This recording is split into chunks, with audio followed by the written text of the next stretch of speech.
Salve rapaziada, tudo bom com vocês?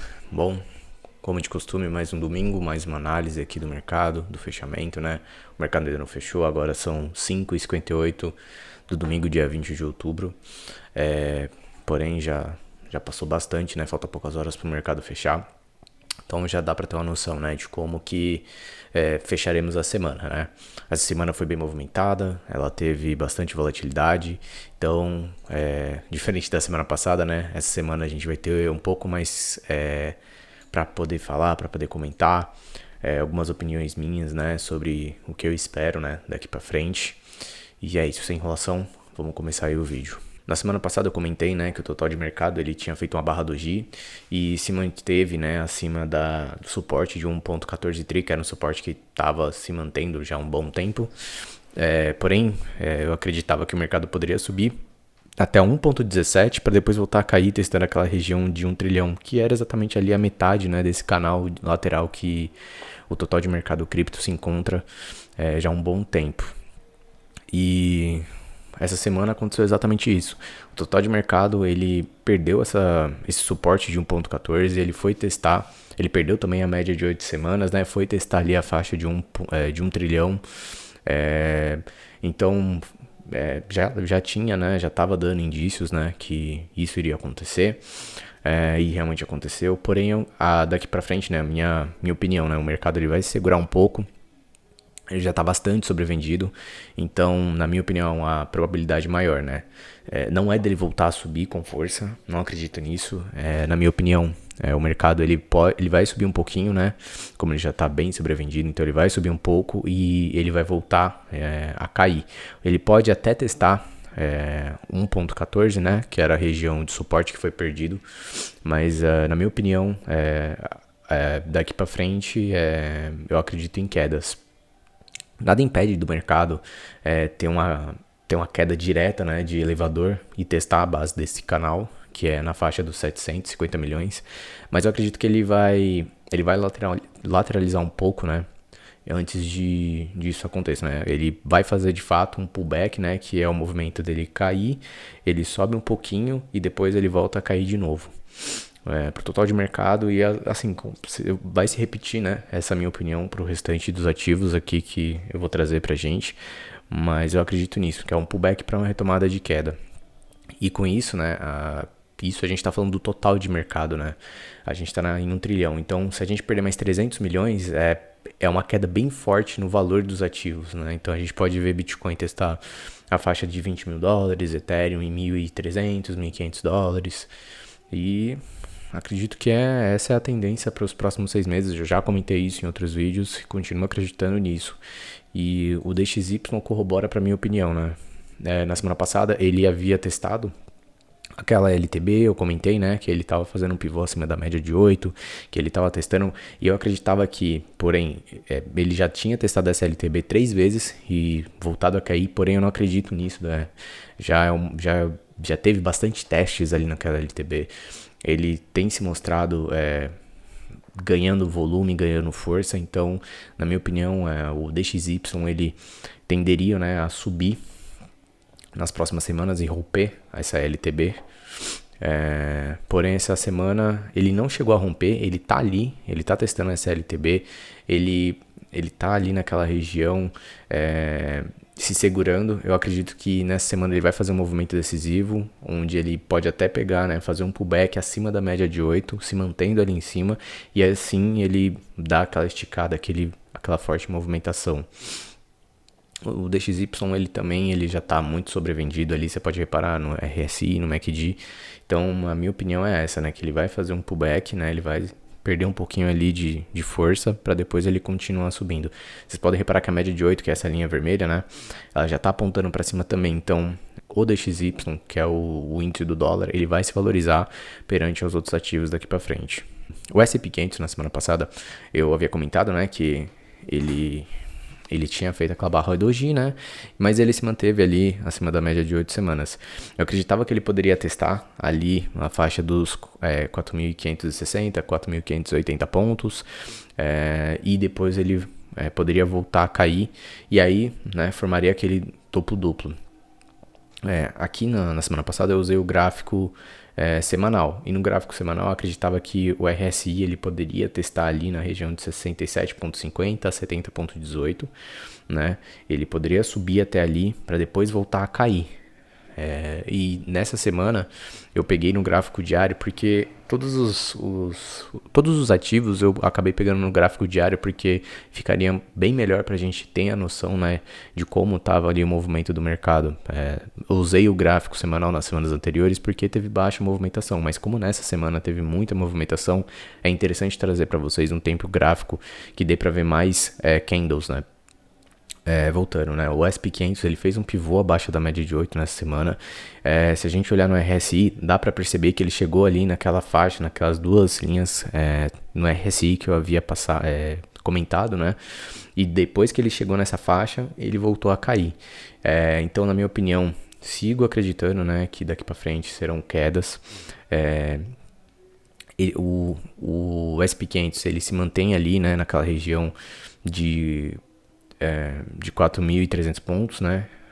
A tendência é ir para a próxima região de suporte, que é nos 43, que é dos 4.310 pontos.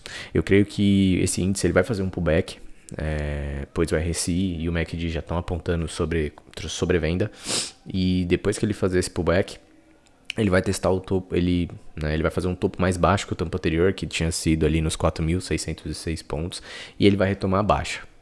A minha visão é essa para o SP500. Na semana passada na Nasdaq, eu comentei algo muito parecido com o do SP500 também, que ela fechou, né, acima da média de 8 semanas, perdão, que ela fechou abaixo da média de 8 semanas, né, que ele não teve muita movimentação, mas eu acreditava que seria muito plausível, né, ele subir até a região dos 15.597, 15.752 pontos, para depois voltar a cair. O RSI, eu também acreditava que ele poderia chegar ali naquela faixa de 69.9, 73.24, testar, né, que era bater no caso naquela linha amarela que está no RSI, para depois ele voltar a cair. Ele não chegou nem a tocar lá, ele tentou, né, encostar ali, mas ele nem chegou perto. Ele fez um movimento muito forte de queda nessa semana. A Nasdaq, ela fez um pivô abaixo da média de 8 semanas. Ele perdeu a região de suporte, né? E a próxima região de suporte dele é nos 13.928. Então essa é a próxima região de suporte que ele vai se segurar. Eu também acredito que ele vai fazer um pullback, já até porque o RSI e o MACD estão em regiões de sobrevenda. E ele vai fazer um topo mais baixo que o topo anterior, que era nos 15.946 pontos. Então, isso vai caracterizar tanto no SP500 quanto na Nasdaq um topo duplo, o que significa reversão majoritária de tendência. Então, a gente estava na tendência de alta forte, mas agora a gente vai entrar nessa reversão e então iniciaremos as fortes quedas e correções no mercado. Na semana passada eu comentei, né, que o Bitcoin ele tinha rompido aquela LTB, porém no decorrer da semana ele devolveu todo o movimento de alta que ele teve e ele fechou basicamente numa barra doji, fechando, né, abaixo da média de 8 semanas. Ele estava muito complicado, né, de entender o que poderia fazer, e eu comentei que a maior probabilidade é ele retestar uns 30 mil e olhando, né, para o RSI e para o MACD, eu acredito que ele já fez aquele movimento de correção, né? Eu acreditava que ele já havia feito aquele movimento de correção, mas estava muito difícil de entender o que o Bitcoin iria fazer. Ele não estava dando muitas pistas. Porém, nessa semana, ele realmente decidiu, né, o movimento que ele iria fazer. Ele fez um pivô abaixo da média de 8 semanas. Ele perdeu a região de suporte dos 28 mil dólares. Ele chegou aí perto ali dos 30 mil, foi nos 29 e pouquinho. E em seguida ele já voltou rasgando, já foi caindo com toda a força. Ele segurou ali na região de suporte, que era dos 25 mil dólares, que era a região abaixo dos 28, né? Era o próximo suporte. Como o RSI e o MACD eles já estão, né, bem sobrevendidos, também acredito que é um pullback. Ele vai subir, pode chegar até testar os 28 mil ali, e depois ele vai voltar a cair. Mas ele não vai fazer isso com tanta velocidade, né? Eu acredito que ele vai lateralizar um pouco antes de que ele comece a fazer esses movimentos corretivos, né? Como um todo, eu não acredito que o mercado ele vai cair de elevador, a não ser que aconteça um evento muito extraordinário, como uma recessão ou algum escândalo muito forte no mercado, ou a quebra de uma corretora. Mas eu não acredito que vai ser não acredito que haverão quedas, né, muito fortes em dias assim de 20, 30% para o Bitcoin. Nas altcoins eu acredito nisso, sim, mas o Bitcoin eu acredito que ele vai fazer esses movimentos, né, mais lentos.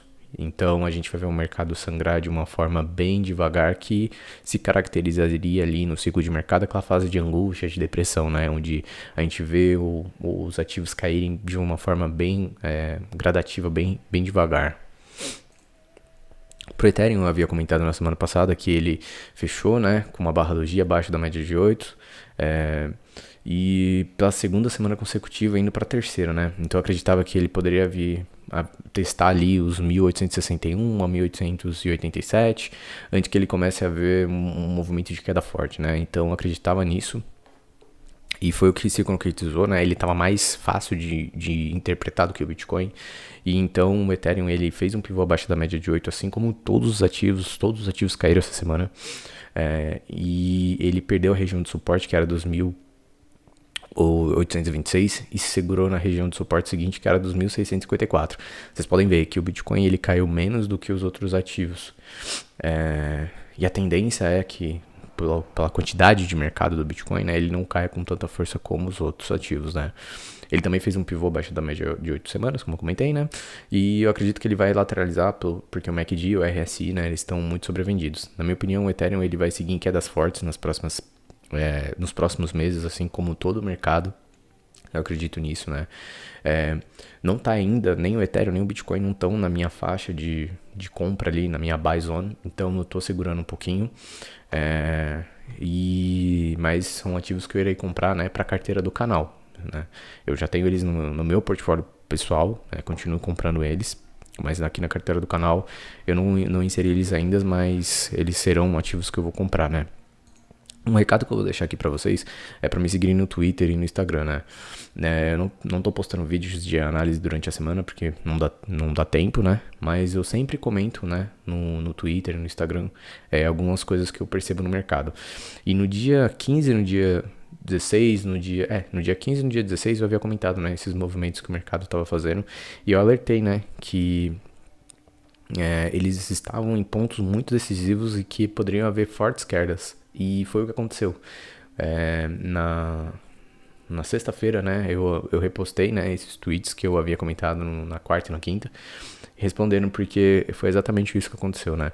É muito bom, vou deixar aqui um desabafo, né, é muito bom quando a gente estuda e vê que os nossos estudos, eles dão algum fruto, né. Não é me gabando, nada disso, é realmente algo satisfatório perceber que tá valendo a pena estudar agora nesse momento de bear market, interpretar bem o mercado, entender os movimentos que ele faz, não cair em narrativas, principalmente. Eu até comentei na sexta-feira, né, que é muito importante que possamos ter um autoconhecimento, que possamos, né, interpretar, não ter opiniões de terceiros, de youtubers, de analistas ou de tweets ali como base, né, sem que a gente estude, sem que a gente sente a bunda na frente do computador, estude os gráficos, entenda, né, ciclos de mercado, entenda o que está acontecendo, se está fazendo sentido aquilo, né. Então eu deixo aqui um recado também, né, estudem, peguem esses momentos. Agora não é o momento de estar lucrando, fazendo riqueza, é o momento de fazer o dever de casa, que é sentar, estudar bons ativos, comprar aos poucos, para que possamos surfar, né, daqui a alguns anos, no próximo bull market, né, os frutos, né, disso que a gente está plantando agora. Então é isso, pessoal, estudem e montem suas próprias teses de investimento. O que eu passo aqui é minha interpretação, isso aqui para mim é um diário, né, para que eu possa assistir no futuro e ver como eu evoluí, ou como eu estava errado ou como eu estava certo, enfim, para que eu possa ter um registro para mim mesmo e compartilhar também com vocês esse conhecimento, compartilhar com vocês esse momento, né, que é um momento único. Eu acredito que quem está assistindo esse vídeo agora vai ser beneficiado de alguma forma por estar comprando agora, e espero estar ajudando vocês de alguma forma também com essas análises.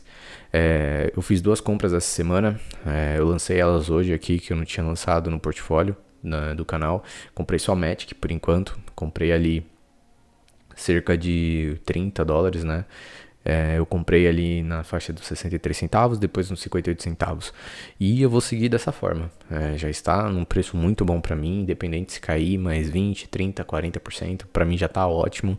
Meu objetivo é acumular o máximo de Magics possível para o próximo bull market, não só Magic, como outros ativos. E eu acredito, continuo acreditando, por mais que ela possa cair, né, para mais alguns meses.